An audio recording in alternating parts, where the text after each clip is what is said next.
Avatar Meher బాబాకి జై. ఎప్పటి మాదిరిగానే ఆదికే రాణి రాసినటువంటి జస్ట్ లవ్ హిమ్ అనే పుస్తకం నుంచి మళ్ళీ ఈ వారం చదువుకుందాం. ఈరోజు అంశం ఏంటంటే సీక్ గాడ్ విధిన్, భగవంతుణ్ణి నీలోనే వెతుకు, చూసుకో. మెహర్ బాబా అవతారం. ఆయన కిందకి దిగొచ్చి మనుషుల్లో మనుషుల మెలుగుతాడు.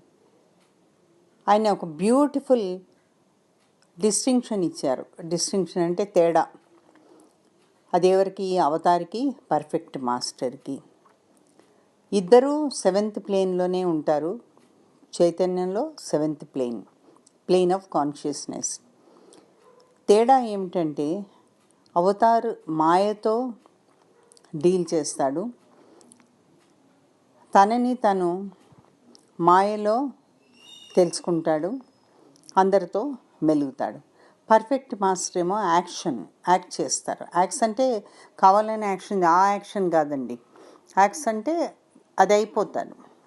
The Avatar becomes. అవతార్ మటుకు మాయలో మెలుగుతూ అవతారు అది ఏదైతే అనుభవిస్తాడో అది అవుతాడు. Suppose you are taking part in a concert or play, acting the part of a king. అక్కడ ఒక ఎగ్జాంపుల్ ఏం చెప్తున్నానంటే, ఒకవేళ మనం కనుక ఒక కాన్సర్ట్, ఒక నాటకంలో పాల్గొంటే, ఒక కింగ్ లాగా యాక్షన్ చేస్తూ ఉంటే మనము కింగ్ అవ్వము. ఆ కొద్దిసేపట్లో మనము కింగ్ లాగా నాటకంలో యాక్ట్ చేస్తాము స్టేజ్ మీద. అక్కడి నుంచి థియేటర్లోంచి బయటకు వచ్చాక మనం ఏంటో మనమే. అంటే కింగ్తో మనకు సంబంధం లేదు, ఆ పాత్రతో సంబంధం లేదు. కానీ అవతార విషయంలో అలా కాదు. ఆయన మనుషుల్లో మనిషిగా వచ్చినప్పుడు మనిషి అయిపోతాడు. అందుకనే సఫరింగ్ చాలా ఉంటుంది. తన మీదకి ఆ సఫరింగ్ తీసుకుంటాడు.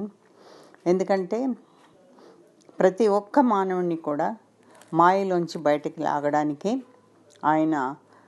ఆయన పాత్ర అలా పోషిస్తాడు.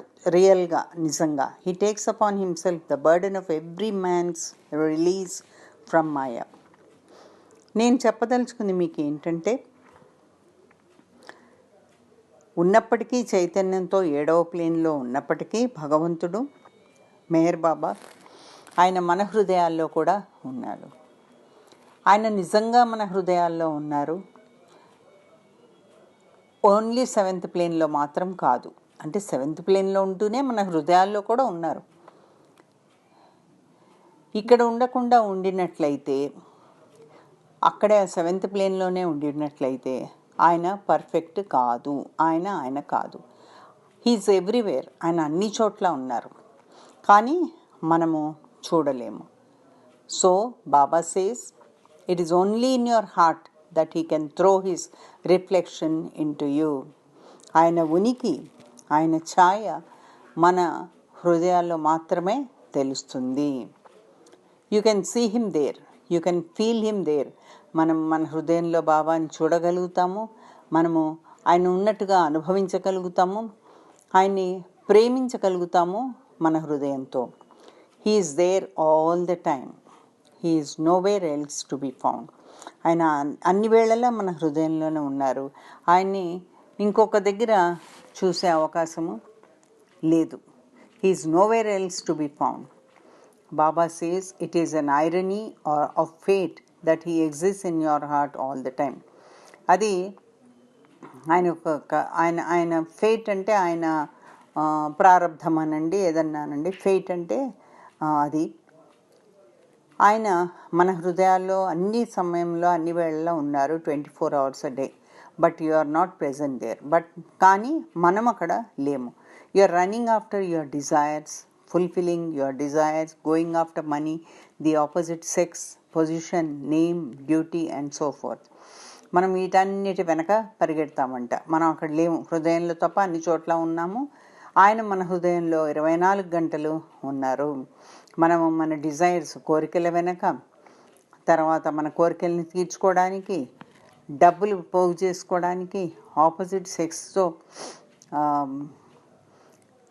అనుభవించడానికి, పొజిషన్, మనకున్న కీర్తి ప్రతిష్టల్ని నిలబెట్టుకోవడానికి, నేమ్, మన పేరు ప్రఖ్యాతులు నిలబెట్టుకోవడానికి, పేరుగాంచడానికి, తర్వాత డ్యూటీ, పనికి, అలా అలా అన్నిటి మీద మన దృష్టి పెడతాము, ఒక బాబా మీద తప్ప. However, he should not be carried away with it so much that he does not keep Baba's presence in his heart. వీటన్నిటి వెనక, ఏదేమైనప్పటికీ వీటన్నిటి వెనక పరిగెడుతూ మరీ పరిగెడుతూ వాటి వెంకే వెళ్తూ వాటికి దాసోహం అయిపోకూడదు మనము. అప్పుడు మనం ఏం చేయాలి అంటే బాబాని మన హృదయంలో నిలుపుకోవాలి. ఆయన ప్రెజెన్స్, ఆయన ఉనికిని మనము గుర్తించగలిగి ఉండాలి. అవతార్ మెహర్ బాబాకి జై.